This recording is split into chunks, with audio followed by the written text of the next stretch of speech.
Lufta Pakistan-Indi, apo krijohet një Gaza e re? Si u vran 29 civil e 46 të plagosën? Apo rrezikohet një krizë urisë që mund të vrasë mbi 2 miliard njerëz?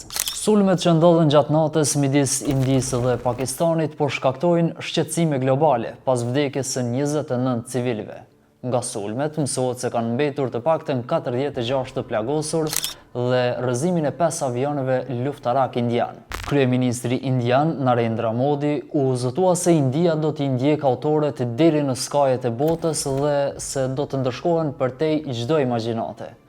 Konflikti filloi me operacionin Sindur, në të cilin India njoftoi se kishte synuar infrastrukturën terroriste në 9 lokacione në Pakistan dhe pjesën e Kashmirit të kontrolluar nga Pakistani. Nuk u kursyen as xhamit e Pakistanit në qytete të ndryshme. Pakistani u përgjigj duke rrëzuar të paktën 5 avion luftarak të forcave ajrore indiane. India ka akuzuar poshtu Pakistanin për përfshirje në sulmin ndaj turistëve hindu në Kashmirin e administruar nga India në prill që mori jetën e 26 personave, përfshirë edhe një qytetar nepalez. Duhet të kemi parasysh se të dyja vendet zotrojnë arsenale bërthamore të konsiderueshme me Indin që ka rreth 172 dhe Pakistanin rreth 170 koka bërthamore. Ekspertët paralajmërojnë se një konflikt i kufizuar mund të përshkallëzohet në një luftë bërthamore me pasoja katastrofike për rajonin dhe botën.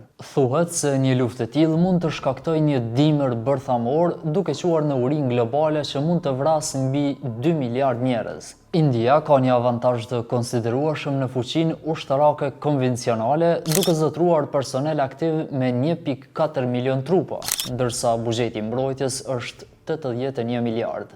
Indianet po ashtu kanë pajisje si mbi 2200 avion, 4201 tanke, 239 anije luftarake, ndërsa konflikti është i përqendruar në Azinë Jugore e pasojat e tij mund të ndihen edhe në Ballkan.